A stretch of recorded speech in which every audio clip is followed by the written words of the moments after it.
Let's get started. Awesome. Okay, welcome everyone to Menopause Chicks, to the ultimate guide to perimenopause, menopause, and beyond. My name is Shirley Weir. I'm the founder of Menopause Chicks. I'm also a menopause chick. I am 53 years old. I reached menopause when I was 49. I've been thinking about tonight and manifesting it for a very long time because you are in for a treat in terms of learning about your own health and women's health, quality women's health information tonight, because our special speaker is my very own doctor, Dr. Julie Durnan, naturopath doctor in North Vancouver. I'm going to introduce Julie a little bit, but I thought I would go through how the evening is going to unfold. So Julie has about 45 minutes presentation to walk us through that ultimate guide that we've all been looking forward to. And I have the pleasure of telling you that I'm in charge of the technology tonight, and I'm not sure that that's really good news. But if anything goes south tech-wise, I promise you we are recording this, and everyone will be getting a copy in the morning.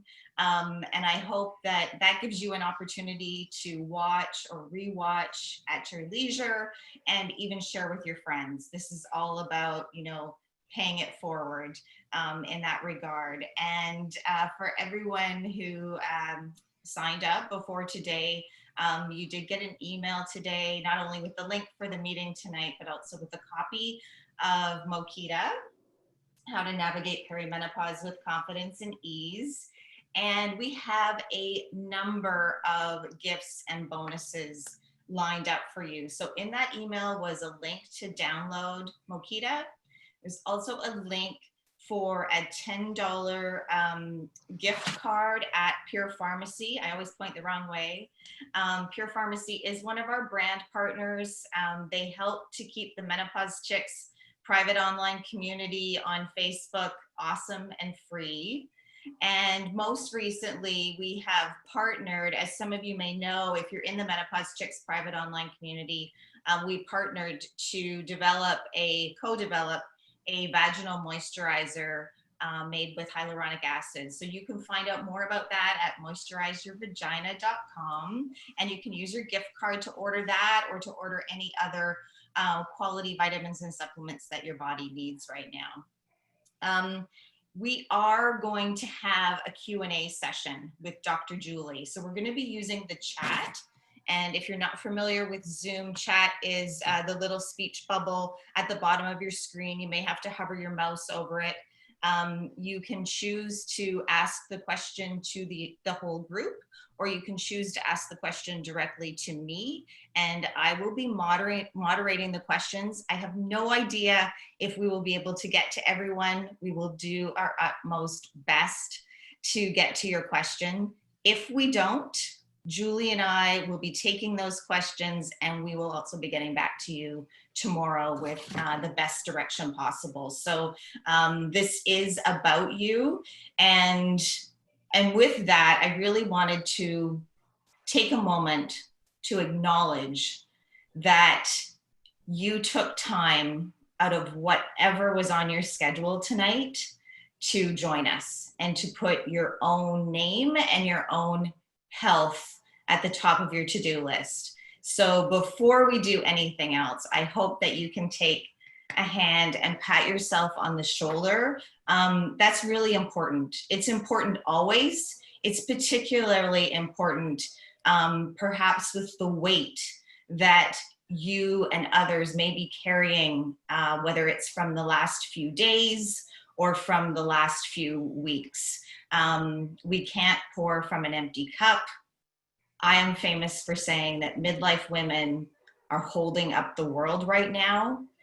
We're taking care of children. We're taking care of parents. We're still trying to work. Most recently, some of us are even trying to homeschool our children, God bless. So it's really, really an honor that you have carved out time for us tonight and time for you to learn about your midlife health. So that's really cool. And on that note, you know, the word equality has been mentioned a lot this week, and I've been talking about it for a while. One of the things that keeps me awake at night is inequality in women's midlife health. And just about a year ago, I had this conversation with Dr. Julie and a few of my other colleagues, and we talked about how there are a number of women, midlife women in particular, who want to add to their health team. They want to be proactive with their health, but they're making limited decisions based on limited finances. And I think it's really easy to say that the system is too big to change, but I also believe that we are the system. So a few of us so far have gotten together. It's a really grassroots movement, but we've created a fund that supports women who perhaps want to see a naturopathic doctor, or want to go to a pelvic floor physiotherapist, or who want to take a walk down the vitamin aisle and simply don't have the resources, the benefits, or the access to those things. And we've tried to make it happen. So this was a question that I actually posed in part 3 of Mokita, what can we do? And so that's what we've started to do. And it's really a full circle moment, because you're going to actually hear from the very first doctor that I shared this idea with, and she gave it a thumbs up, and then we just hit the ground running last year. So that's very, very exciting for me. If you'd like to know more about the Mokita Fund for Women, I'll include a link for that in our communication tomorrow. And we're going to stay in touch through this whole month. So one of the goals is to, you know, start tonight, lay the groundwork. This is a big bucket of information, and then we can continue the conversation throughout the month of June. And I'm going to invite all of you back on June 30th. We're going to have a bit of a celebration. You can celebrate whatever you want that night. You can celebrate reaching menopause. You can celebrate getting informed and choosing the journey that's right for you. Or you can celebrate simply carving out time in June to build your own health team or build your own library of new information. I often ask my guests, what's the one thing you want women to know about perimenopause and menopause? And I thought about that today, because if I was to ask myself that question, I do get a lot of questions in the Menopause Chicks community, about 160,000 in the last year. Women have a lot of questions about their health, but if there was one thing that I want women to know about navigating this time of life, it's that we have to shift away from the notion that this is something we just have to get through. There is so much wisdom in listening to our bodies and listening to when they tap us on the shoulder, and not waiting for the brick to the side of the head, hopefully. There's also a lot of opportunity for investment. And I like to use that word because we grow up learning about saving for retirement and saving for our children's post-secondary education. And what about a new theory around investment where we use this time to invest in our health?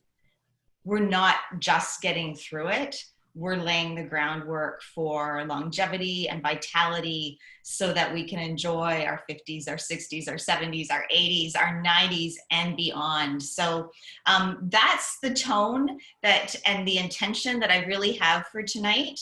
And with that, I don't have a formal bio because I just really want to introduce you to someone who means a lot to me. Her name is Dr. Julie Durnan. She's a naturopathic doctor at Restoration Health Clinic in North Vancouver. She's a wife, a mother of 2 boys. She's an entrepreneur. She is a fierce ally for women's health and furthering this conversation. And when I asked her if she would come and speak to us and create content, I thought she was just going to, come and just answer questions and talk to us. She has been working on the content for tonight's presentation for weeks. So Julie, thank you so much for everything that you've done for Menopause Chicks thus far. And I would like to invite you to take it away. Awesome.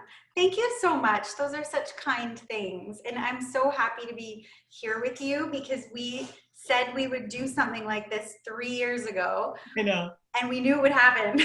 I know. And here we are. And I am so excited. Now I'm going to try to share my screen here. You're going to share your screen. I'm going to take over the chat.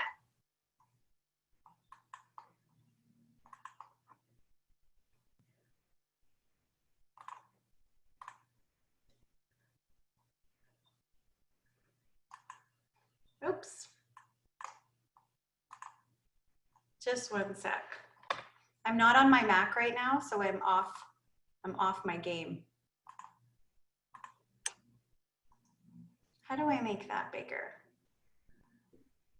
It looked good. Did it? Mm-hmm. Just one sec.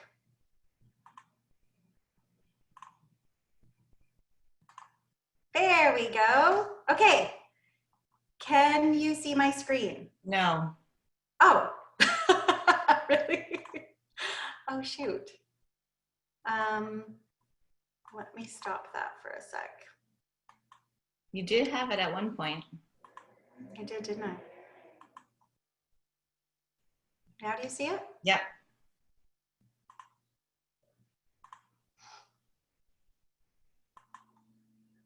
Okay, now can you see it?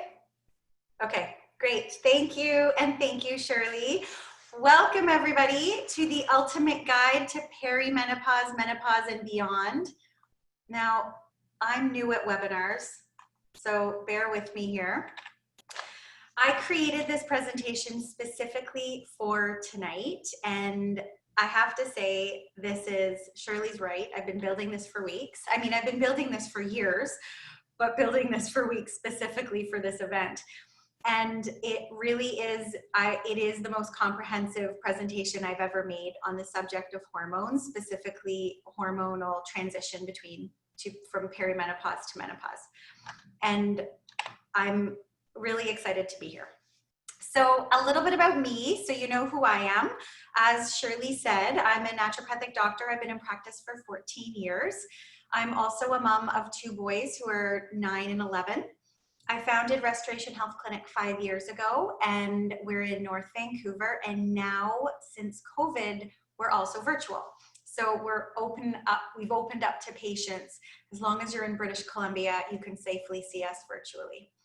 I have a whole team of naturopathic doctors here. There are 5 of us in total, and we all focus on women's health, hormones, and pediatrics.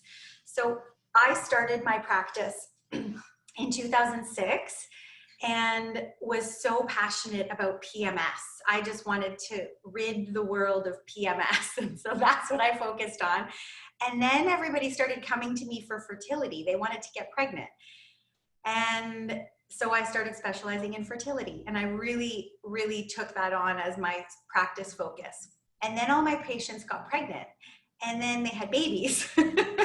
So 14 years later, I now have a full practice in women's health and pediatrics, and I do treat some children who are now teenagers who I saw as babies 14 years ago. And so it's really special to see them go full circle with me. It's pretty awesome. I love my job, and I feel so passionate every day that I get to wake up and actually practice what I truly love. So I'm very fortunate. I'm also a fierce advocate for women's health, healthy quality, and accuracy of hormone information. So there's if there's anything you take out of tonight's presentation, it's a few little tidbits of the way hormones are working in your body right now, because there's so much misinformation out there. There's a lot of information that's outdated, that's outright wrong, or it was just from a different paradigm that we no longer operate in. So I'm excited to share that with you, and it's very important to me. So before I tell you about our topics for tonight, I just want to preface my talk with a shift in our perspective. And Shirley really alluded to this. And I'm sure a lot of you are asking this, but a lot of my patients ask me, why is this so confusing and why has nobody ever told me this before? And there are 3 real reasons why. And that's what I hope you'll understand at the end of my presentation, why it's been so confusing, why you didn't understand, and what we can do about it. So first of all, perimenopause is new. This wasn't something that we learned about in school because it didn't exist. Perimenopause is only a term that was just coined in the 90s. So our parents didn't teach us about perimenopause. High school didn't teach us about it. High school still doesn't teach about it. And this is something that we need to teach our children and then our grandchildren and have them pass down. It's the understanding that this is a phase of life that is 7 to 13 years long. It's a big part of our life, and it can be awesome, but it's new.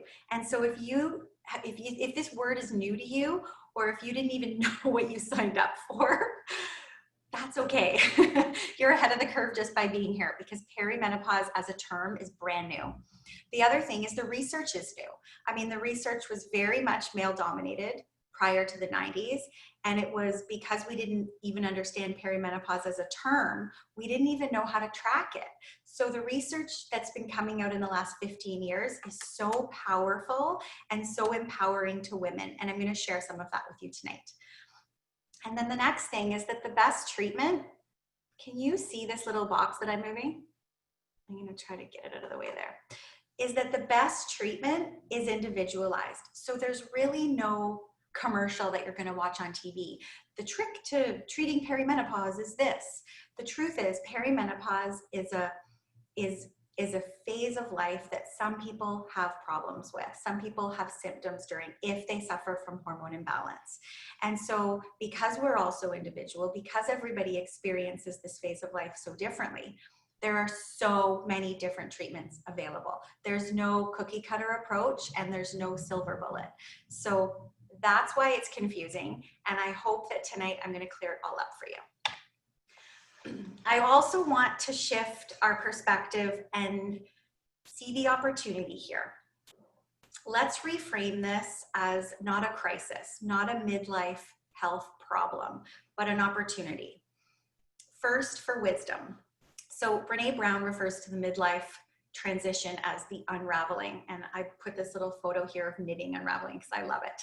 And I think this is so good. I mean, everything seems to unravel midlife, not just our hormone health, but relationships, careers shift. There is this huge unraveling that occurs. But I also want to point out the wisdom that is developed in perimenopause. So, and roll with me here. There's a hormone called FSH that comes from the brain when your estrogen drops. And FSH in perimenopause and menopause, post-menopause, it skyrockets. FSH goes through the roof.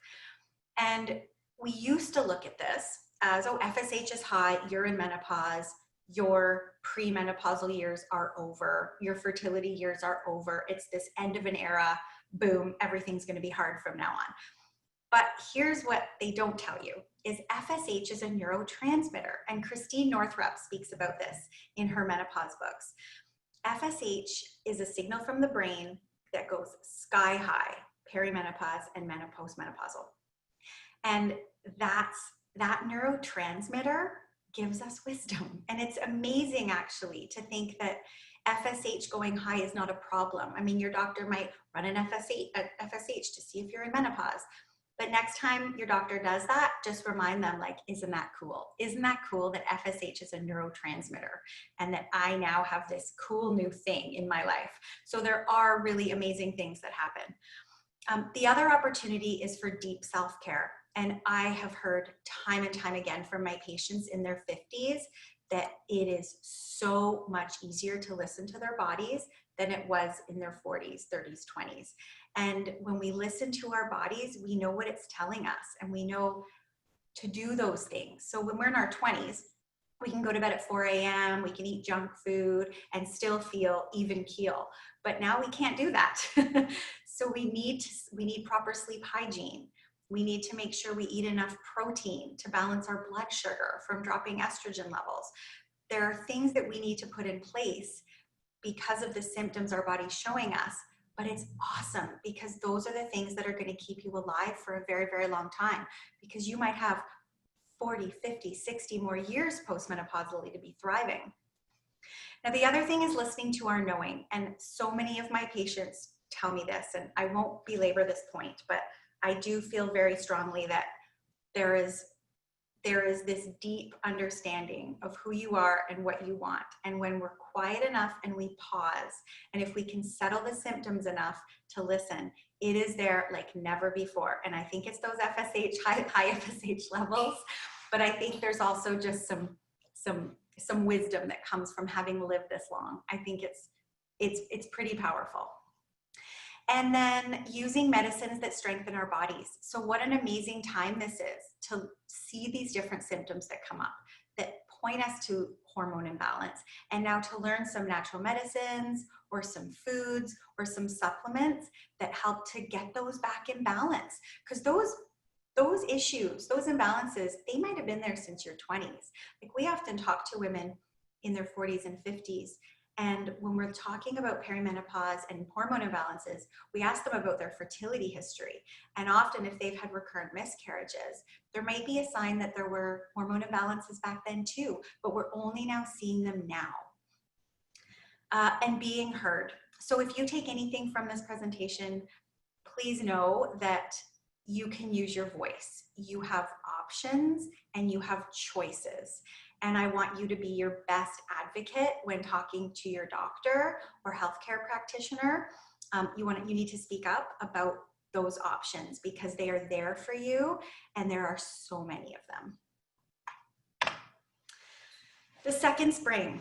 So I love this picture. I love it. And I thought of Shirley actually when I chose this picture because you talk about the women holding up the world.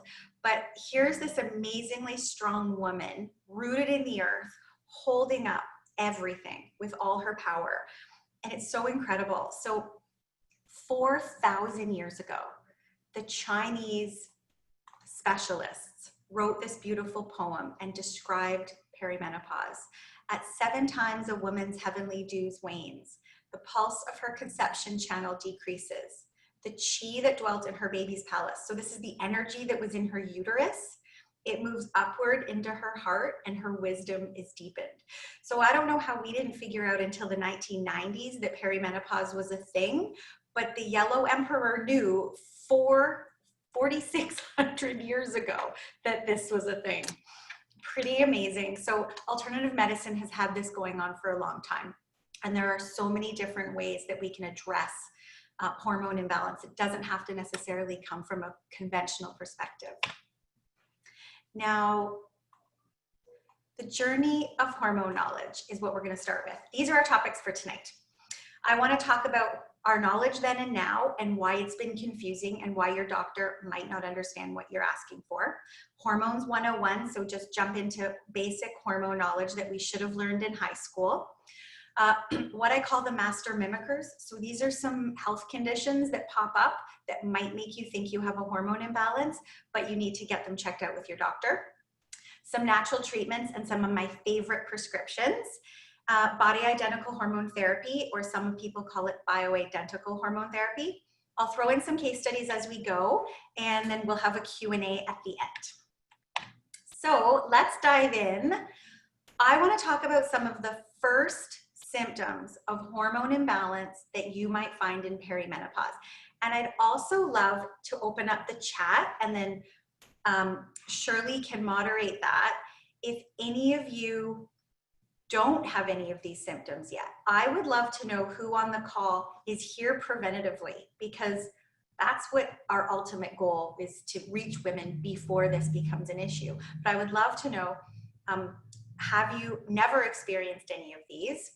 And if some are debilitating, please let us know also if your symptoms are debilitating for you. So some of the first changes, what's called early perimenopause. So early perimenopause can last 2 to 3 years. This is when you have hormone imbalance for 2 to 3 years.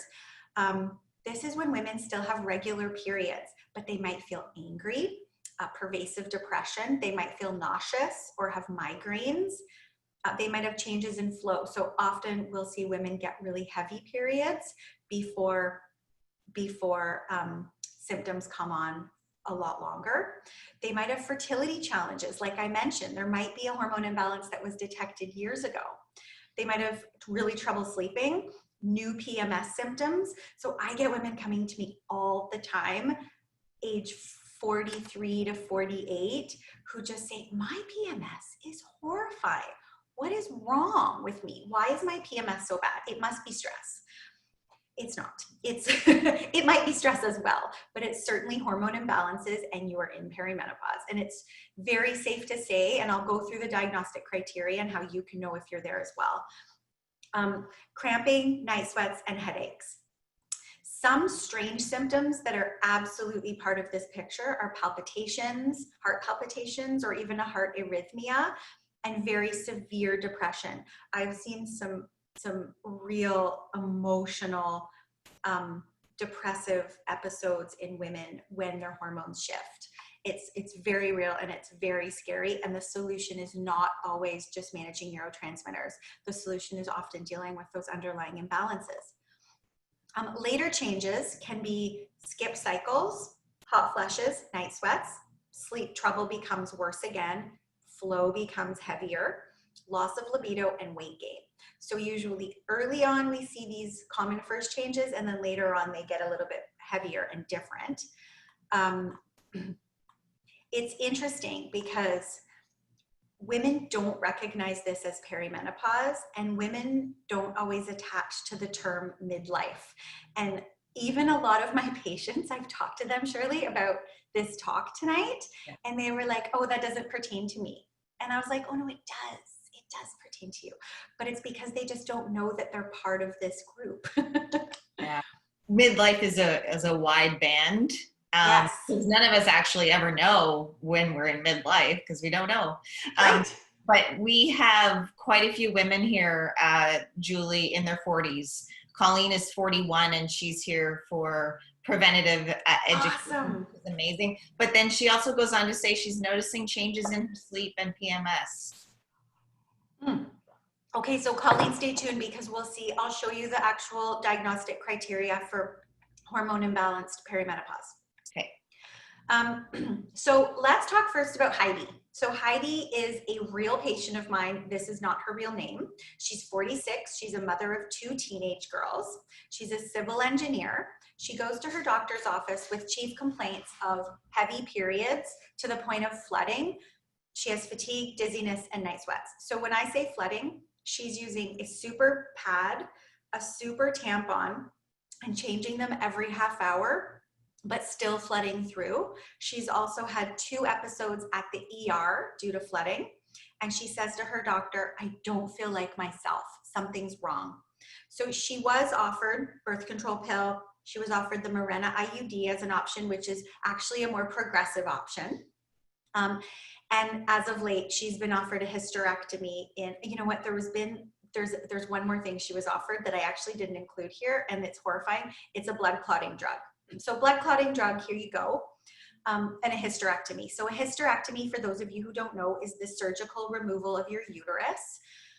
And absolutely, if that's where she is, if that's the option, I get it. There are women that may need that, but like I wrote here, your period is trying to tell you something. These are signs of imbalance. We shouldn't be just treating this as an emergency. This is, something's going on here with Heidi. Something's definitely out of balance. Not every woman goes through this. And why aren't we addressing the hormones rather than just suppressing hormones with the pill or removing her uterus? In order to understand why Heidi's doctor suggested the hysterectomy and why she's not getting her hormones balanced and why she's not getting any attention from her doctor, we need to understand first what our hormones are doing in our bodies. So here's my hormones 101. Hormones and symptoms change, but women in perimenopause still get their usual cycles. And this, I'm going to say it again, hormones and symptoms change, but women in perimenopause usually still get their regular cycles. And this is why a lot of women don't think they needed to be on the call today, because if they have regular cycles, they think they just have PMS, but it actually often does constitute perimenopause if they're 38 to 50. So there are 3 hormones that are really involved in our changing cycles, our changing symptoms, and I'm going to go through them in detail, but just an overview. Estrogen. So estrogen is an awesome, feel good, feel happy hormone. We love it. But what we used to think is that estrogen declined before menopause. Before we reached menopause, we used to think that in our 40s, estrogen was declining. When I was in school, which was only 15 years ago, so in the early 2000s, we were taught that estrogen was declining. It's fascinating. We were taught this, and it is not true at all. Now we know, in fact, that estrogen is higher in perimenopause, and it fluctuates. And Jerry Lynn Pryor coined the term estrogen storm season and wrote a whole book about it, and she's an amazing MD who does tons of research on women's health. And she's the guru on progesterone and estrogen. And she describes estrogen storm season as high, low, just constant shifts to levels that are higher than we had in our fertility years. And I'm going to jump into estrogen in more detail in a minute. Now, progesterone is our other predominant hormone. It occurs most abundantly in the second half of our cycle. So after we've ovulated, we get a big rush of progesterone if things are all nice and balanced. Estrogen is calming, it's soothing, it's anti-anxiety, it helps us sleep. It's also anti-inflammatory. It helps reduce inflammation in so many amazing ways. And cortisol. So cortisol is one of our stress hormones. It goes along for the ride. When estrogen spikes in perimenopause, so does cortisol. So I will get to why you feel anxious in a moment. Now, here is a graph that, for those of you who don't know how to read charts, please ignore this and I'll explain it, because I know that sometimes looking at graphs can be like mind-blowing. So the point of this is to explain the different phases in a woman's life, and to understand that if you were to just Google hormonal phases for women, this is not typically the image that comes up. And Shirley and I talked about this earlier. It's actually, we're very hard pressed to find something on Google that's accurate. So what happens is, I'm going to take you through our phases. We have puberty, where, look at that, estrogen is erratic. That's our puberty phase. Next is our fertility years. So these are our fertile years. Some people call them the premenopausal years. We're going to call them the fertility years for our purposes here. Next, we have the perimenopausal stage. And this is 7 to 13 years before a woman reaches the point of menopause. So perimenopause is the transition phase. It's a life cycle. It's an absolute period of time. Whereas menopause is a point. So you will go through perimenopause, you will reach menopause. The moment you don't have a period for 12 months, boom, you've gone through menopause. You've reached it. And then after that is post-menopause, and that's the rest of your beautiful life, which might last dozens and dozens and hopefully more than that years. So what's going on here with progesterone? Now, progesterone is our feel-good, calming, anti-inflammatory hormone, and it's in green here. And progesterone rises, and then in the fertility years, it's quite high, and it's awesome, and it makes us feel chill, and we can handle anything, and we can have babies, and it's great. And then perimenopause, it plummets, and this doesn't feel very good. So this makes us anxious and angry and irritable, and we can't sleep, and periods get heavier. And look at that, like it just keeps plummeting. Like that's quite a drop there. Now, estrogen, on the other hand, Here it is at baseline. Look what it does in perimenopause. It spikes higher than it did in puberty, higher than puberty. We have more estrogen. We have 30% more estrogen in perimenopause than we did in our fertility years. It's actually astounding. No wonder we feel irritable. So those are our phases, and that's what the hormones are doing. I'm going to talk specifically about the hormones now. So what is estrogen? Estrogen is what we were just talking about. It goes sky high in perimenopause. It helps us to manage our blood sugar. It actually keeps us full. When we have low estrogen, we're hungry all the time. So it normalizes our blood sugar. It helps to support our blood vessels. It maintains brain health. So there's a link between low estrogen and dementia. It helps with memory. It helps to support bone density. So low estrogen results in more bone fractures, possibly. It contributes to a healthy microbiome. So it helps with your digestion. And it supports mood. It's very helpful for feeling very happy and joyful. And it supports a healthy sex life. It's great for libido. So high levels of estrogen, however, is what we're experiencing, those erratic shifts in perimenopause.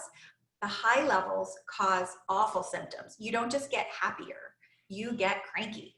So high levels of estrogen that are unregulated and imbalanced cause breast tenderness, heavy bleeding, fibroids, irritability, bloating, anxiety, low libido, fatigue, and headaches. So that's a lot of things that we don't want to feel. Now, low estrogen on the other hand, so post-menopause, once you reach menopause, then your estrogen starts to decline, like we looked at on that chart. After estrogen starts to decline, we start to see weight gain, hair loss, depression, insomnia, dry skin, bladder infections are actually very common, and vaginal dryness. So the symptoms of perimenopause and post-menopause are very different because one is characterized by high estrogen, one is by low. Please let me know if you have questions about that too, because I know this can be confusing.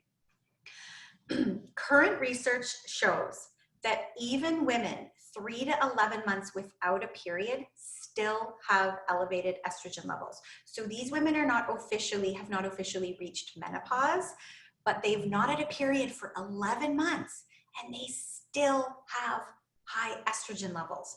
So if you go to your doctor and you haven't been without a period for more than 11 months, you should never be offered estrogen unless it is darn clear that your estrogen has dropped. But by symptoms alone, you should never be offered estrogen at this point. So estrogen levels are about 30% higher in perimenopause than they were in their fertile years. And I just think that's astounding. And that's where medicine's got it all wrong. So a lot of older doctors who haven't kept up with the research are still prescribing estrogen for hormonal shifts in perimenopause. Now, progesterone, on the other hand, it is down so low in perimenopause. After age 35, our levels of that calming hormone really start to decline. So you get that high estrogen and low progesterone, and the discrepancy between the two is what causes the imbalance. So Jerry Lynn Pryor, the guru, says our understanding of perimenopause has been biased toward estrogen. And she's even saying that just last year. It's still astounding that how biased our medical system has been toward misunderstanding the role of estrogen in perimenopause. Now, progesterone, here's my Zen yogi here.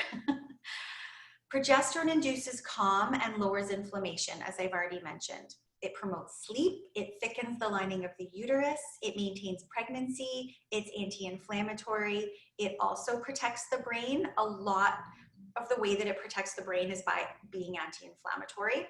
And best of all, it balances the effects of estrogen. So take note of that. When you've got estrogen storm season and you have really high estrogen in perimenopause, progesterone will calm that. It will just ease all your symptoms. It's actually quite amazing how the two work in concert, and it really is important to balance these two together. imbalances in progesterone.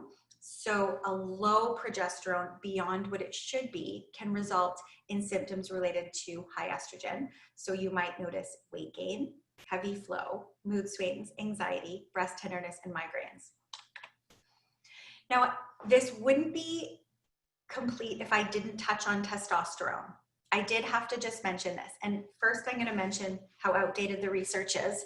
Again, note the chart and note on this x-axis how menopause is the phase.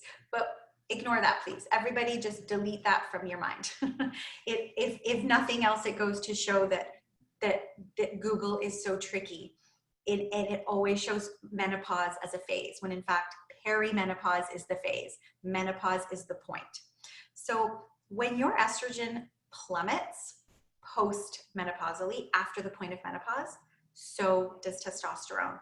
And low energy, low libido, yes, it might be estrogen, but make sure you ask for a testosterone test too, or check in on testosterone. Because if you have abdominal weight gain, that's otherwise you can't figure out, it's either insulin resistance or it's most likely testosterone. It's not estrogen that causes abdominal weight gain. It's certainly testosterone. So this is for, was it Colleen who mentioned? So a diagnosis of perimenopause is made in midlife women when they have any 3 of these 9 changes. So I listed off a ton of symptoms there before, but if you can tick 3 out of 9 of these or more, you know you've met perimenopause, and that is, as Shirley would say, a hormone imbalance that we need to treat. So if you have a new onset of heavy or longer flow, if your cycles have shortened, so we'll often see women come in where they get their period every 2 weeks. If you have new sore breasts, if you've started to wake up in the night, increased cramping, onset of night sweats, particularly right before your period, new migraines, or they've become worse, new PMS mood swings, and weight gain without changing anything in your exercise or diet. It's not just PMS, it's a perimenopause hormone imbalance.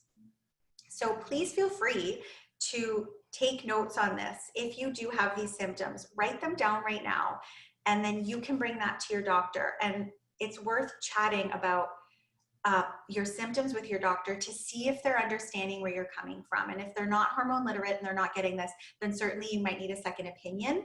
But this is how you can advocate for yourself, is understanding the criteria right here. So back to our dear Heidi, who's 46, who went to her doctor's office. What kind of hormone imbalances rather is Heidi dealing with? Heavy flooding, fatigue, dizziness, and night sweats. She is most certainly showing signs of high estrogen with low progesterone that doesn't match the rise. So if Heidi wants to seek medical treatment for this, because that's her choice, she might not. She might consider supplementation. I might give Heidi a magnesium and a B6 because those help to support healthy progesterone levels. I might also give Heidi something called calcium D-glucarate to help to clear her estrogen, or I might consider a progesterone therapy for her. So progesterone only therapy would be awesome for Heidi because it would help to match her high estrogen levels, and it would clear so much of her symptoms. And it would be certainly wise for her to get the hysterectomy if none of those worked. But because she hasn't tried any of those yet, it would be absolutely in her best interest to do this now. And it also ensures that post-menopausally, she has an amazing life. Her hormone imbalances have been fixed. So we're not just putting a Band-Aid on the symptoms, we're actually fixing the underlying cause. Now, I want to talk about Shelly, who is another patient of mine. She's 51. Her symptoms are a little bit different than Heidi's, and the root cause of her symptoms are different as well. So Shelly's a stay-at-home mom of 2 teenage girls. She's had no period in 12 months. Her primary concerns are night sweats, insomnia, vaginal dryness, and weight gain. So which hormones are shifting for Shelly? maybe some people can comment there for you, Shirley.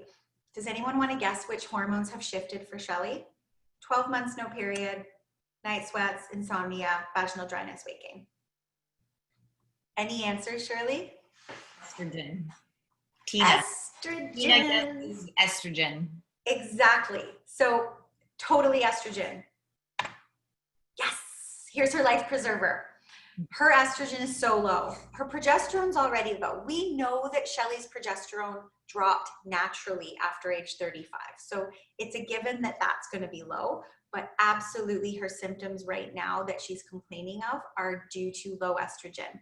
So some things that Shelley might consider are lifestyle changes. So she might consider some exercise. Cardiovascular exercise has been shown to reduce hot flashes by 50% in some women. Sleep hygiene is really important. So this is where the self-care comes in. So Shelley maybe used to stay up till 4 a.m. like I talked about before in her 20s, but she needs to go to bed at the same time every single night.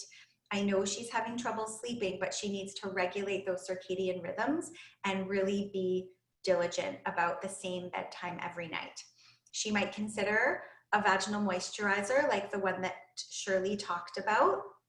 Shirley's vaginal moisturizer is a hyaluronic acid combination. I've also suggested that women use cold pressed almond oil with a few drops of vitamin E, and they can just use that themselves vaginally, and it can help quite a bit. So there are so many options, so many choices for Shelley. She also needs to eat a balanced diet in healthy fats to promote proper hormone production. So hormones are made from fat. So we definitely don't want Shelley on a low fat diet right now. We want her on good healthy fats, and we want her to eat protein in a good amount because she's gaining weight. And often when women are low in estrogen, they gain weight because they're hungry, because estrogen is a lovely appetite suppressant. So eating more regular meals with large amounts of protein or moderate amounts of protein can really help to maintain appetite levels. We might give Shelley some supplements. We might give her some supplements or herbs that raise estrogen levels. Black cohosh is amazing. We might consider evening primrose oil. There's sage. Salvia is an amazing herb that helps to reduce hot flashes naturally. We might consider hormone therapy. So typically I suggest trying the supplements and the herbs, and then if those aren't enough, then next step, we might do some estrogen therapy. So master mimickers, is it really perimenopause, or do you have another health condition that we need to look at? So stress, thyroid, iron deficiency, insulin resistance, which is prediabetes, depression, and endometrial cancer can all be confused with perimenopause. And it's so important that you know the difference, because your doctor might not. And it's up to us to advocate and to see the symptoms in ourselves first so we can really find the right treatment. Stress. Let's start with this. So here's us in perimenopause on the roller coaster, rolling with all the changes in the world right now.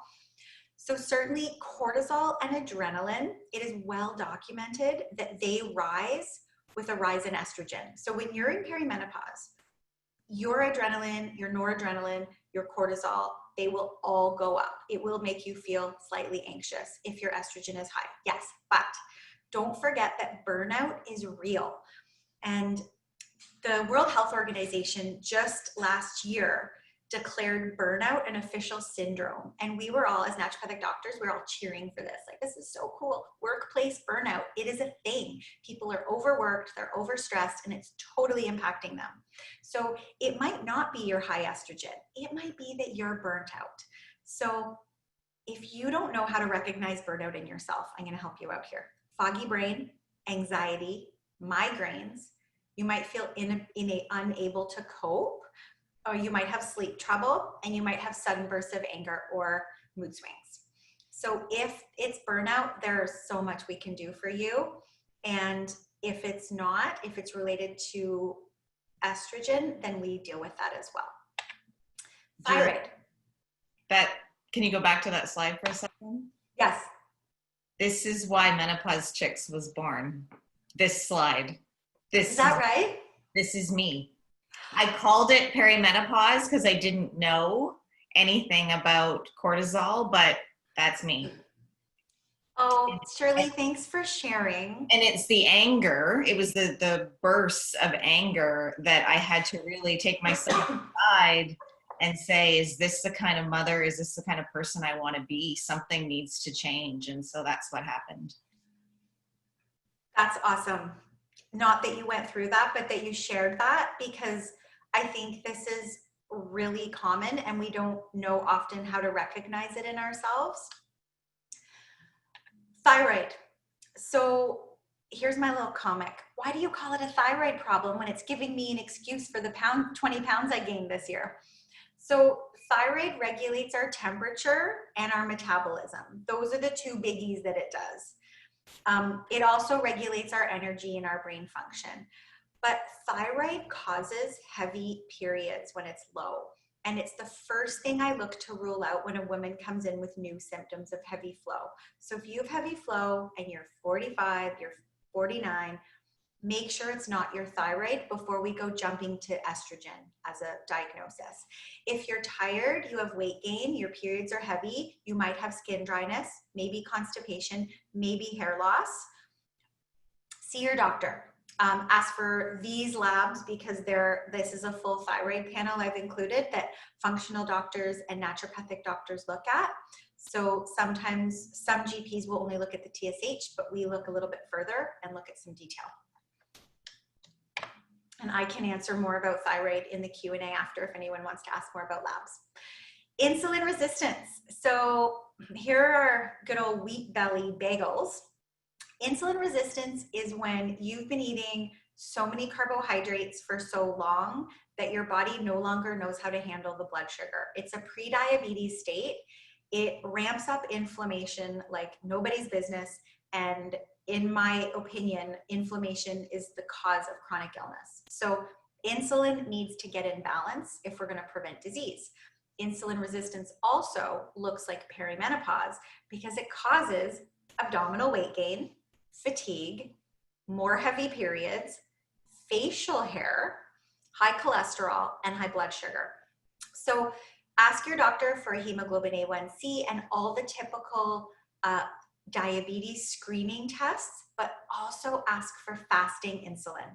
Fasting insulin is the best way to tell if you're insulin resistant.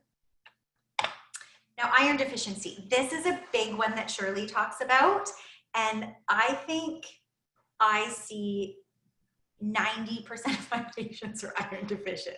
It is so common. They're not all vegetarian, they're not all vegan, but any woman with a cycle is at risk. We don't eat enough iron in our diets. We use more iron when we're stressed. We use more iron when we're athletes, if we're exercising a lot. And if you have malabsorption or any poor digestion, you might not be absorbing the iron from your food. So this is already hard. And then add a heavy flow to it, and you're almost a sure thing that you're gonna have low iron. So ask your doctor for a CBC and a ferritin test. So ferritin, that's your iron storage protein. The goal is to get ferritin to 80 to 100 nanomoles per liter. So if anyone hears from the States, you're going to be using different units. These are the Canadian units. Ferritin, if you go to Life Labs or whatever lab you use and you get your blood test results back and it says ferritin, the reference range is typically 15 to 300. So at 15, your hair's falling out. You're like, peel me up off the concrete. I'm so tired. You're not functioning, but somehow that's been considered the normal range. So I think in our lifetimes, we're gonna see the normal range be 50 as a bare minimum. I really think we're closer to that. Like it takes a lot to move medicine and to move mainstream, but we're getting there. Women are recognizing that they feel terrible under 50. They feel even not so hot under 80. But 80 to 100, you're gold. Depression. I needed to touch on this because Mood is such an important part of hormone imbalance and hormone shifts.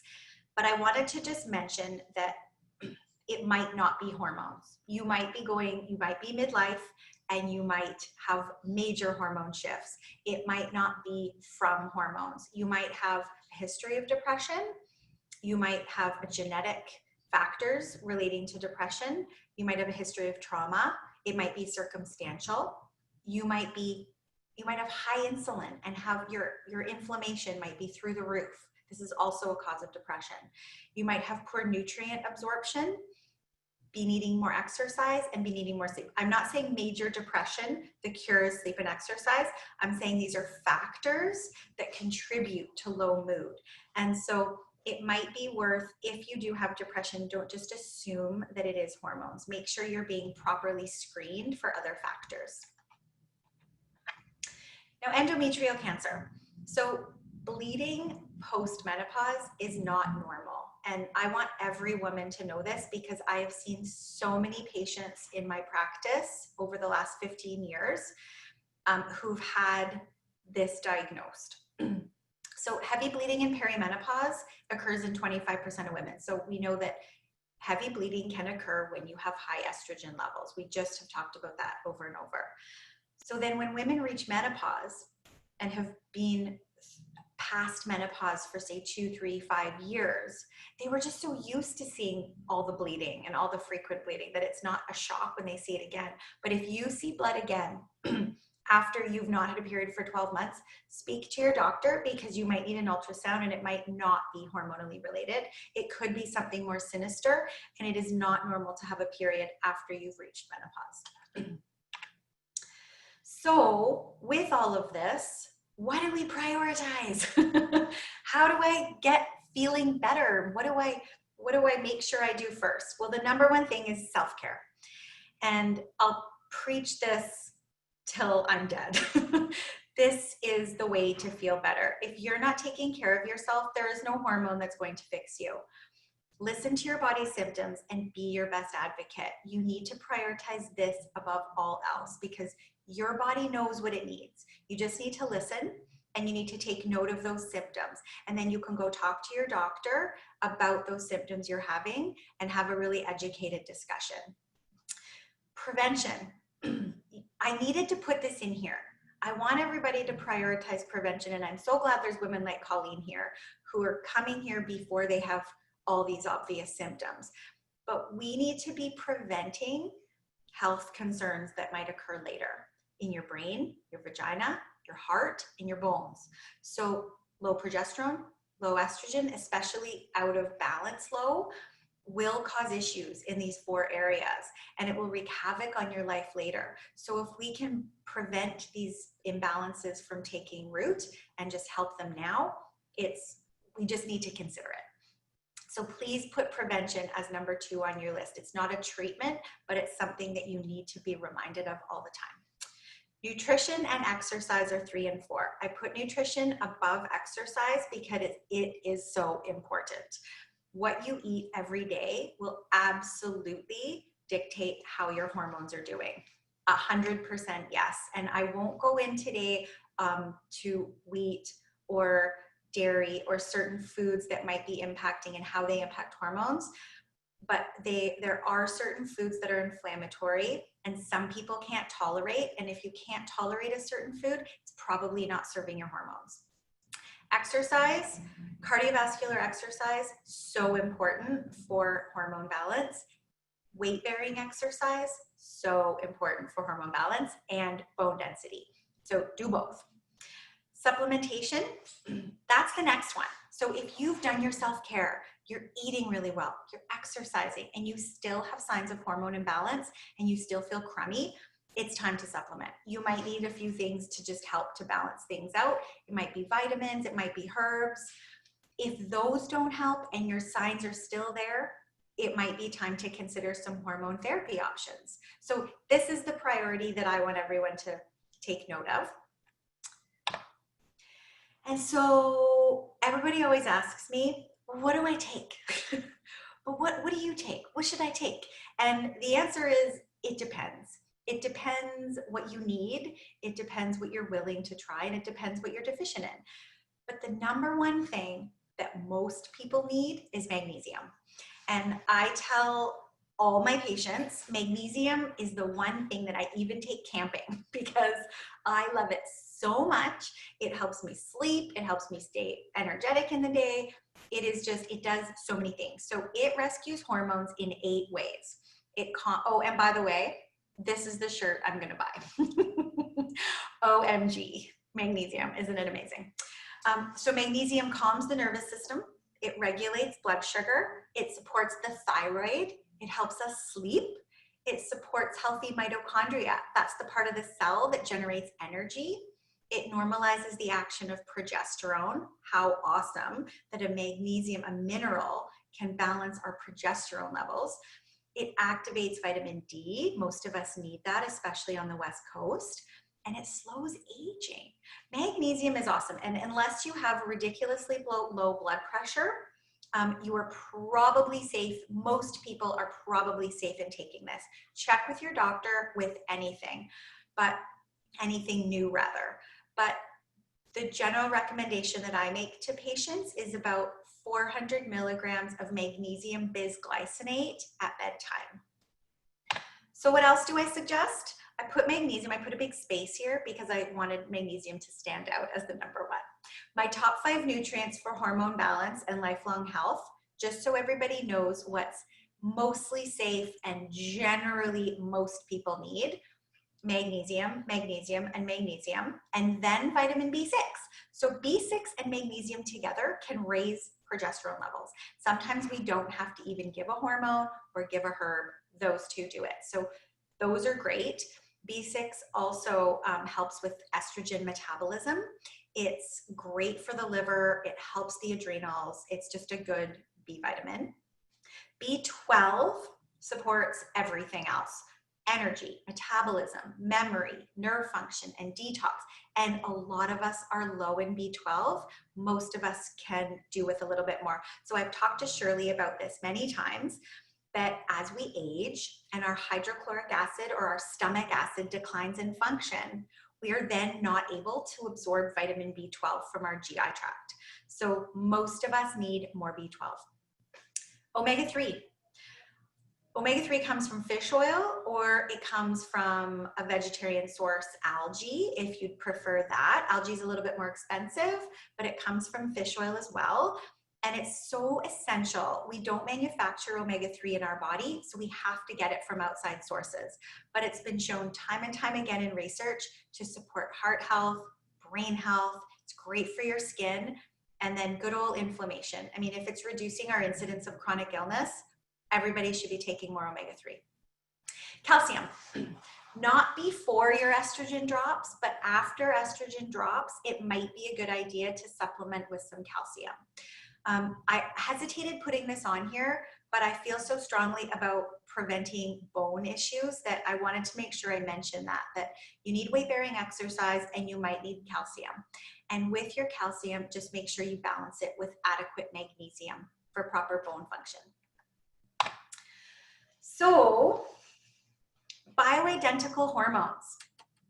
If you've tried your self-care, your nutrition, your exercise, and then you still need some more support, you might talk to your doctor about these 4 players: progesterone, estrogen, DHEA, and testosterone. Progesterone should never, ever, ever be taken. Estrogen should never be taken without progesterone. So progesterone is awesome in perimenopause, but if you are postmenopausal and your doctor has given you estrogen, make sure you take progesterone with it 100% all the time. There's never an exception to that rule. So estrogen might be used after menopause for vaginal dryness, mood, hot flushes, all the symptoms we talked about before. If they're otherwise you're not tolerating the natural stuff, it might be time for a little bit of estrogen with progesterone. DHEA. This is really popular. DHEA converts to estrogen and to testosterone. It's an anti-aging hormone. It supports energy. It's a pretty awesome hormone. It might be something worth talking about. Testosterone as well. So if you've got, I would start with always look at progesterone first, then estrogen. Then I would look at testosterone. If you have that abdominal weight gain, low energy, low libido, you might want to look into testosterone. So my favorite hormone is progesterone. So I'm going to talk about that first. If you want to discuss this with your doctor, my preferred form of progesterone is micronized capsule. It comes in a cream as well, but I find it's so much more effective for so many symptoms when taken as a capsule. So I've put a picture of Prometrium here. I have absolutely no affiliation with any companies that I've mentioned here. I've mentioned Prometrium simply because it's so easy to access. And anybody can get this at with a prescription. Save on Foods, Safeway, London Drugs. It doesn't have to be compounded. It's a brand name, so it's easy to find. But if you ask your doctor, is progesterone right for me? And your doctor says, I'm worried about cancer. I'm worried about increasing the risk of clots. Then you need to get a second opinion, because progesterone in a micronized form is bioidentical to what our body manufactures, and it is very, very safe. It actually reduces the risk of endometrial cancer. There's never been an indication of it increasing the risk of clots or stroke. So a lot of misinformation around hormones is misinformation around progesterone. Progesterone doesn't cause those. And a lot of women think that they're going to gain weight when they start progesterone, but in fact, it causes women to burn 300 more calories a day. So who wouldn't want that? It reduces anxiety, headaches, regulates menstrual cycles, induces sleep, and it's made from wild yam. So it's made from a natural source to be body identical or bioidentical. You might want to talk to your doctor about body identical hormones if they're not familiar with them. And the best thing is it balances that estrogen storm season. Now, estrogen, there are so many different ways that you can take estrogen. I prefer a vaginal cream, and there are several reasons for that, but estrogen can be hard to manage. It goes through your liver when you take a capsule. So if you take an oral by mouth pill of estrogen, it needs to go through your liver, and then you have to have your liver enzymes checked. It can cause damage. It's a bit more harmful, whereas a cream doesn't go through the liver. It's readily absorbed right in your vaginal tissue, right where you want it, and it still can act systemically. So there are 3 kinds of estrogen. 2 of them I'm going to talk about here. One is called estriol, and I love estriol on its own for vaginal dryness. So if a woman comes to me, she's tried everything else, she's at the end of her rope, but the only symptom that's remaining is vaginal dryness, and she's tried Shirley's moisturizer, I would just try the estriol on its own because it's so benign. It's weak acting, it's very safe. And you don't always need the big guns. Like estradiol, I consider more of the big guns. But if that's not working, or if there are other stronger systemic signs of low estrogen, we would do a combination estriol, estradiol, maybe a 50-50, maybe an 80-20. It totally depends on what your doctor thinks you need, but estradiol is a little bit stronger. So you might consider estrogen therapy for vaginal dryness, low libido, depression, heart health, hot flushes, night sweats, increasing metabolism, and improving bone density. But again, only post-menopause, never perimenopause. And as I mentioned before, my public service announcement is unopposed estrogen raises the risk of cancers. So if you take estrogen, you have to take progesterone with it. Mark my words. So what is right for you? Which one should you try? It totally depends. And I wish that I could just spew out a silver bullet answer.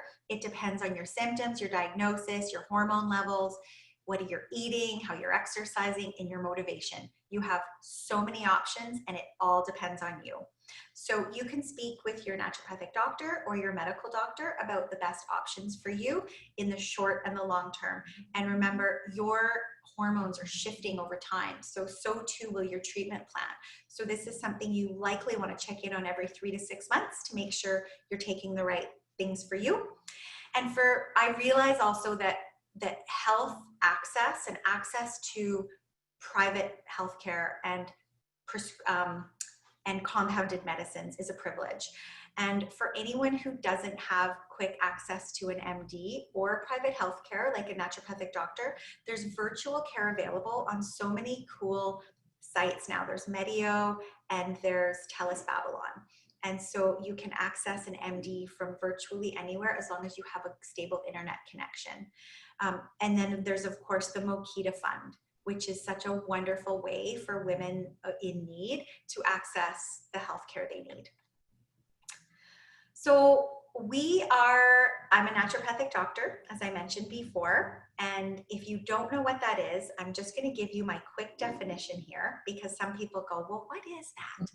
So we're licensed primary care doctors. We have lab access, we have prescriptive authority, and we have the ability to treat and diagnose acute and chronic conditions. I call us the GPs of natural medicine. We like to find and treat the root cause of imbalance, and we aim to prevent disease and promote wellness. So we are different than your typical GP, and we do use natural medicines when possible, but when needed, we're able to use prescription medicines as well. I want to remind you all, before we go, about your power. The most common way people give up their power is by thinking they don't have any. So you know what you need. It's in there. It is deep in there. And you have options. There's no one answer for you. You need to be the best advocate to your health. That is your power. You have so many choices out there. And if your doctor's not listening, you need to find a new doctor, or you need a second opinion. But the power is yours. The information is here for you, and you have so many options to choose from. If you'd like to work with me, I'm accepting new patients at my clinic, and so is my lovely associate, Dr. Kathleen Mahana. So I've included her name here. This is our website, restorationhealthclinic.ca. We can see people in person here in North Vancouver, or virtually if you are anywhere else in BC. If you are outside of BC, please ask me for a great ND in your area. I know Shirley is an awesome resource for that too, but feel free to reach out to me and ask who I would suggest in your area too, because I would love, love, love for everybody here to have an ND in their back pocket. So my next event is the Ultimate Guide to Perimenopause Part 2. And Shirley will talk about that, and you can also sign up to hear more from Shirley and sign up to my newsletter on our website. It will be in August 2020. So thanks, everybody. Oh my gosh, Julie, thank you. Thank you. So good. We have quite a few questions in the queue. Awesome. So I will just remind you, if you didn't catch it off the top, we're saving the questions in the chat. If we don't get to you tonight, we will get to you tomorrow. I'm just going to start from the bottom here and go up. If you have to leave us, don't forget that there will be a recording tomorrow. So let's get to it. First of all, you did mention about finding an ND. So I want to just touch on that for a second, Dr. Julie. NDs have different authority per province, correct? They do. Yeah. We have the widest scope in Canada in British Columbia. And not every ND has prescribing authority. So some of the hormones I talked about, if you're looking for an ND in your area, ask if they can prescribe hormones. Okay. Okay, so for those of you who are asking on the chat for reference, we'll do our best between the two of us to get back to you on that. Yeah. Okay, yes, London, Ontario. We know lots of people in London, Ontario. Kate is one, well, Kate has a common comment actually. She went to her doctor prescribed birth control pills. Now that she's heard your presentation, Julie, she's wondering why she wasn't prescribed prometrium or progesterone. That's a great question, and it's all about the paradigm that your doctor was taught in. So birth control pill used to be and still remains the most common prescription. The theory is if you suppress all the hormones, the patient won't have any symptoms, but we're not treating the underlying cause. So I would go back to your doctor and mention Prometrium and mention that you just learned about it and you're interested in exploring it. And your doctor might be open to that, and it would be certainly worth having the conversation.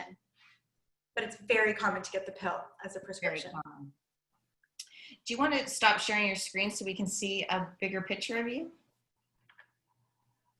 Oh, how do I do that? It's okay if you can't. Just at the top, it'll say stop sharing. There you go. There you are. Oh, there. Okay. So birth control pill is commonly offered. What I would add to that too is kind of take a look inside and know what your values are going in, right? Mm-hmm. If the birth control pill is, if birth control is something that you need to ask yourself that question and have that be part of the dialogue. And it's okay if that's the only option that's presented to you by your doctor. It's okay to say, I'm sorry, but that's not going to work for me. What else is available? And the other thing to note, I didn't do a big thing on the pill, and I could do a whole presentation on that, but the pill is not bioidentical. They're synthetic hormones, and they do have certain risks that the bioidenticals don't have. And so you do need to know that they do cause an increased risk of clotting. There is a small risk of cancers with the pill. So it's also not without its own issues. Yeah, and so challenging in perimenopause where our hormones are fluctuating. So how do you know that this blanket dose is going to be what you need? But a high dose of Prometrium, like I won't belabor this point, 100 to 300 milligrams is quite standard. If otherwise the pill was the suggestion, you might go in and say, could you try me on 100 to 300 milligrams of Prometrium every day and see if that works? Okay. Jeanette has a very, very common question. Are bioidentical hormones just delaying the inevitable? That's such a good question. That's a loaded question. And, that's why I talk about the hormones being the last priority, because there are so many other things that you need to get in check first to make sure you're not just putting a Band-Aid on the symptom. So your hormones are erratic. You've got these symptoms. Why? And what can you do to rectify it? So some women will feel they've done all the things, they do hormones, and they feel so good on hormones that they stay on them. Some of them stay on them for years. Yeah. Like my patients who are so happy on them are like, no, I'm never coming off. And I've told Shirley this, I don't prescribe hormones for every single patient at all. And there are some doctors who certainly do. I really push the lifestyle stuff because we get such good results. So I think if you're doing all the underlying work, no, they're not going to delay the inevitable. They're going to help you get through a really tricky symptom time. Yeah. And there's another school of thought too around that in the sense that we are the first generation to reach 50 and have 50 more years to plan for. I love it. I love that thought. I love when you say more that. years of living without estrogen, for example, could have a significant impact on your quality of life if you're thinking about your brain and your bone and your heart, right? Which women need to be so aware of. So we can't wait for your part deux presentation. This used to be the end of our life, Shirley. I love when you talk about that. This used to be the end of our life. Yeah. This is not the end of our life. Right. So we need to reframe the possibility of maybe taking more hormones than we would have 50 years ago if they were even available. Definitely have to reframe what many of us have learned from media in that hormones are natural. Like they perform literally thousands of jobs in our body, and then we expect to just get through it without hormonal support. So it's definitely worth getting informed and making an informed decision with your healthcare provider. Okay, you focused in on magnesium. And so we have a couple of questions around magnesium. One is, can you take too much? Yes, you totally can. And you'll get diarrhea if you do. So your body will tell you. So I always say, take it to bowel tolerance. So if you get diarrhea, back it up. So 400 milligrams is a really general high dose. you might start with 200 milligrams to see how your bowels are. Because I have seen lots of patients get diarrhea at 400. Okay, good to know. And it's really hard to get from your diet, right? Like it's really one of the more common supplements. It is. So our magnesium levels have dropped 75% since 1930. And that sounds like it's a long time, like I'm talking 90 years, but we used to get adequate levels and we don't anymore for so many reasons, but we need to supplement now. Okay. Charlene is wondering your thoughts on vitamin D. On supplementation of vitamin D? I think so. So I recommend getting tested for vitamin D, and you have to pay for it. But because I see so many patients who are already supplementing, like they come to me and they've been reading Mercola or Googling stuff. I often see patients who are taking 4,000 IUs a day, and I've seen some who are high out of range, and I've seen some who are still low taking that. So my suggestion is get tested. It'll cost you about $60 through Life Labs here in BC. Pay for it if you can, and then you'll know what you need. If you don't know what you need and you just want to supplement, it's usually safe to take about 2,000 IUs. Okay. But know your numbers. Okay. And MSP doesn't pay for it here in BC. You have to pay out of pocket. Okay. The next question is on vitamin B6. Does it cause hormonal acne? And what is the recommended dose of B6? I would suggest, because I don't know who's asking, I don't know their health history, I wouldn't suggest anything above 50 to start. There are B6 complexes out there that are 250 milligrams, and I would just say that's probably too much for just general suggestion, but 50 might be good, and it's helpful for acne. So it shouldn't cause acne. Okay. Shannon asked, and I think you did touch on this a little bit, but it's about the magnesium calcium combo. Oh, the 2-to-1. So I suggest a 2-to-1 or a 1-to-1 if you take calcium. So if you take 600 milligrams of calcium, you should be taking 300 of magnesium. And so you can get CalMag liquids that are already in that ratio, and they're delicious, and you take a tablespoon at bedtime. And calcium only after menopause? Did I hear that correctly? No, both. Yeah, but calcium, you don't necessarily need it before you've reached menopause because your estrogen levels are so high. So typically bone density isn't an issue. Okay. What type of magnesium is best? You did address that. Bisglycinate. Bisglycinate. Across the board. I mean, there are different forms, but bisglycinate is a gentle everyday magnesium. And I can send you a link tomorrow in our email to try to remember.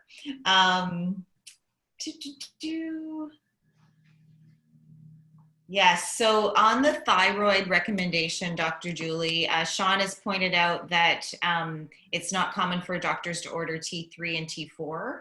No, it's not. You can ask your doctor to order it and pay extra for it. Here in BC, it's about $20 for T4, $20 for T3. If they'll order it, you can just opt to pay. An endocrinologist can order it and have MSP cover it, but typically you do have to pay out of pocket. And do you have any good tips for how to have that conversation? That's a good question. So my first tip would be see an ND because we'll always order it. But if you're talking to your doctor, you might just say, listen, I attended a webinar or I did some reading and I'd really love to see my full thyroid panel.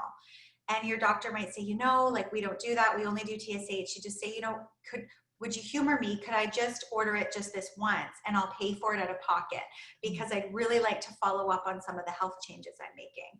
And I think doctors are open to that. If you're taking your health in your own hands and trying a new diet or, experimenting with supplementation, they want to help you track your success. Yeah, that's great.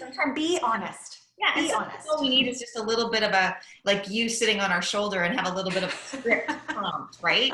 Yes.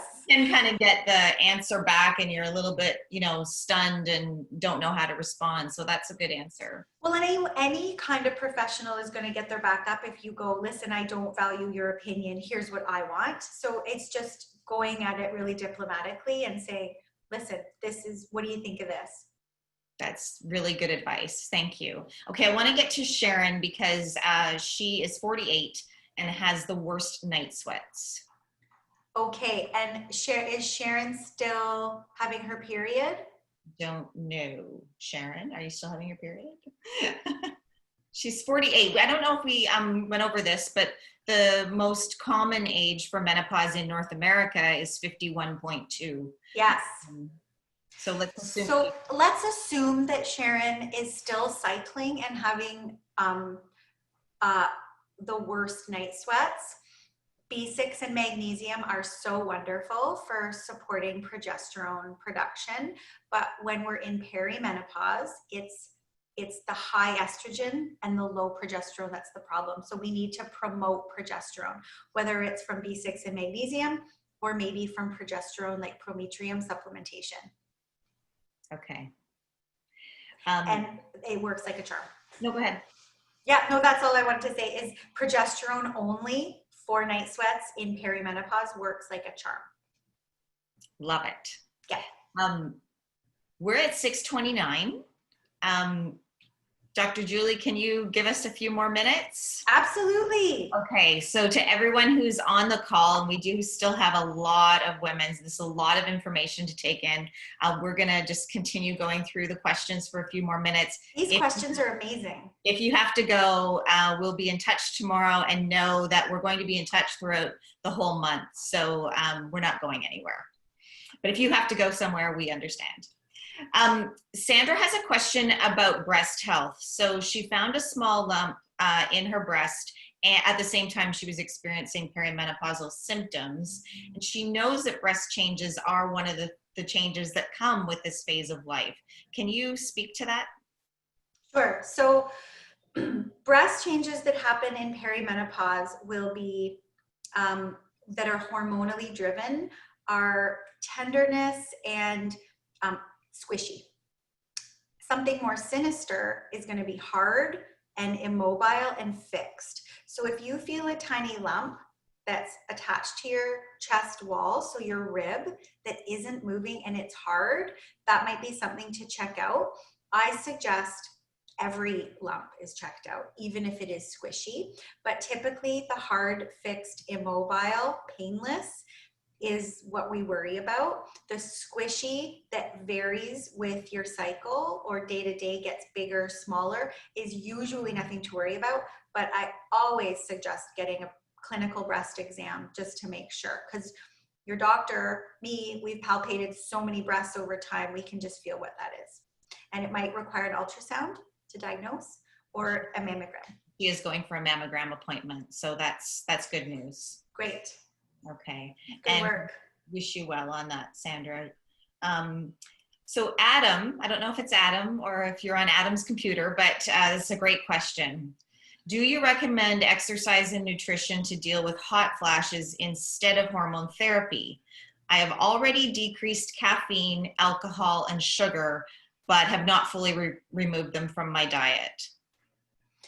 I don't ever, as a blanket statement, suggest one over the other, but I do suggest you do exactly what you did, which is amazing. Like you cutting out alcohol and caffeine and sugar, reducing them dramatically is an awesome start. Don't stop just because the hot flashes are still there.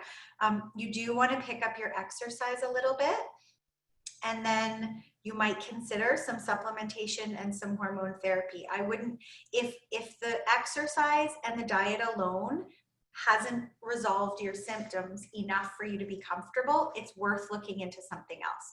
There are so many options for relief out there. There's so many options, and I don't want to take us on too much of a tangent here, but you bring up such an excellent question, and it comes up in the Menopause Chicks community all the time. It's this notion that it's your fault. It's not your fault.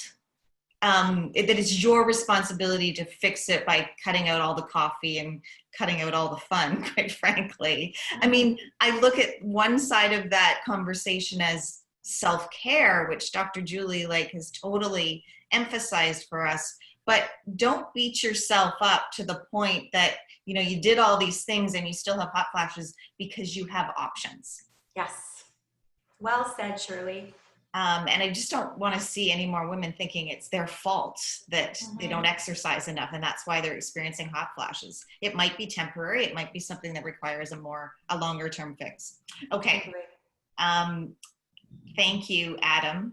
Whoever. Thanks, Adam.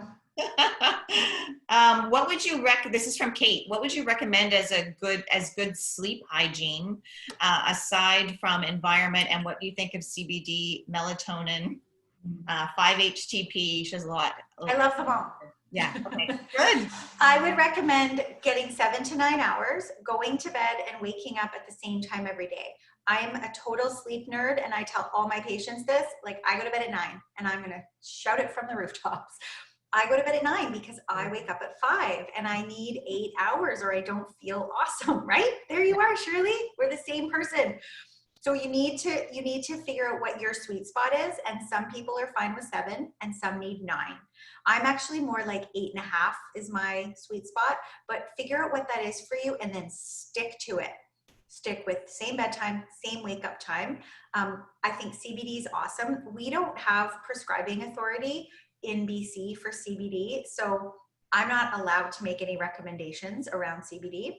I have some patients who've chosen to use it and have had amazing results on their own. Melatonin is very safe. I think it's a wonderful reset for circadian rhythms. I don't think you need to take it long term, but certainly for shift workers or after traveling or for just getting back into a rhythm for a month, I think it's great. And just watch for morning grogginess. 5-HTP converts to melatonin, so you probably don't need both, but I would choose either 5-HTP or melatonin if you wanted to try something. Progesterone binds to GABA receptors in your gut, and GABA induces relaxation. So often if people are trying progesterone, they don't need melatonin as well. So it's worth looking into that as well. Great answer. Thank you. I have so much to learn about 5-HTP too. I want to get to Anita. Anita's 53 in perimenopause, and she's having major problems with incontinence. Okay, so Anita may have, so this is one for Kim Vopney. Yes. So pelvic floor is a big issue for women, and incontinence is certainly related to pelvic floor stability. And when our estrogen drops, our pelvic floor isn't as strong. And it's part of tightening up our pelvic floor is when we have high estrogen, it tightens up our pelvic floor. So it could be from, I don't know what Anita's been going through, but it could be from childbirth, from a history of running.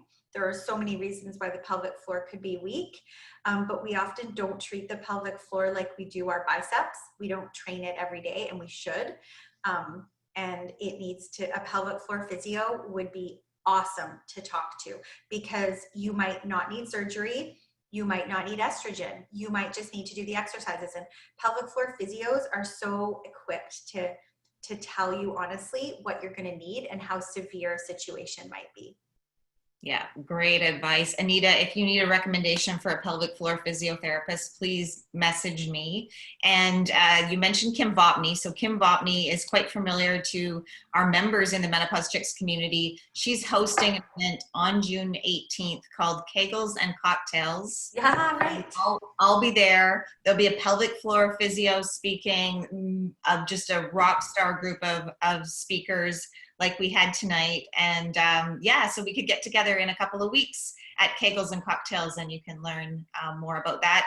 And before we leave that, Anita, know that there are options. It is not just part of being a woman. You do not turn 50 and then have to put up with incontinence for the rest of your life. There's lots of options. Okay, so we have a question. How quickly does your blood work change your thyroid and your iron levels? Well, your iron levels can change in 3 months. We usually don't retest for at least 3 months after starting iron supplementation.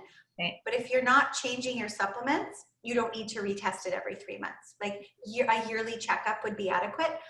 Thyroid, so TSH, what's commonly tested for thyroid, fluctuates all the time, and it fluctuates according to stress, to estrogen levels. It's just always changing. So again, I would do that yearly unless you're starting a thyroid regimen where you would want to check it every 6 weeks. Okay. Leanna has a question about restless legs. Okay, so restless legs, magnesium is so helpful for restless legs, and so is vitamin B6. Okay. So I usually suggest both, like 50 milligrams of B6 and probably 400 milligrams of magnesium, and exercise. Okay. Exercise is always the answer. I get this a lot, so I do want to bring it up. Carly, my doctor prescribed a low dose antidepressant for my hot flashes and night sweats. I hear this a lot as well, and there may have been a really valid history there that the doctor was following. There's no scientific reason for that, because the neurotransmitters in an antidepressant don't impact rebalancing hormones. So we're definitely looking for a symptom treatment there. I would advocate and ask for some hormonal support rather than the antidepressant support. Antidepressants there's a time and a place for them, but when there are hormones out of balance, we need to really address those. I'm trying to answer this very diplomatically. Shirley, do you have another suggestion? Like, I'm just so sorry when that's less diplomatic, to be honest. I first and foremost believe that it's up to every woman to get informed and choose the journey that's right for you. So if you're depressed, well, that is one reason to be looking at an antidepressant with your healthcare team.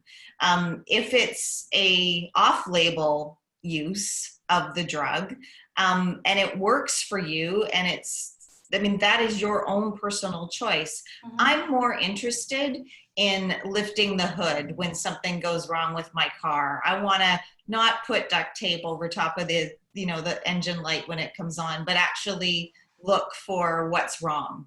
And those analogies exist in our medical community. And so you just have to be aware of that and make the decision that's right for you. That's right. And I think there's also an issue with how we treat depression quite often. So right. I think there is a time and a place, and it might be the right prescription for depression, but if it was for hot flashes, there's no evidence that that's the treatment. Yeah. Okay. Oh, yes. Thank you, Shannon, for reminding me. So Shannon is 50 and she had a uterine ablation in her mid-30s. So she's not getting a period. She's experiencing hot flashes, weight gain, sleep issues, but doesn't really know where she's at in this phase of life.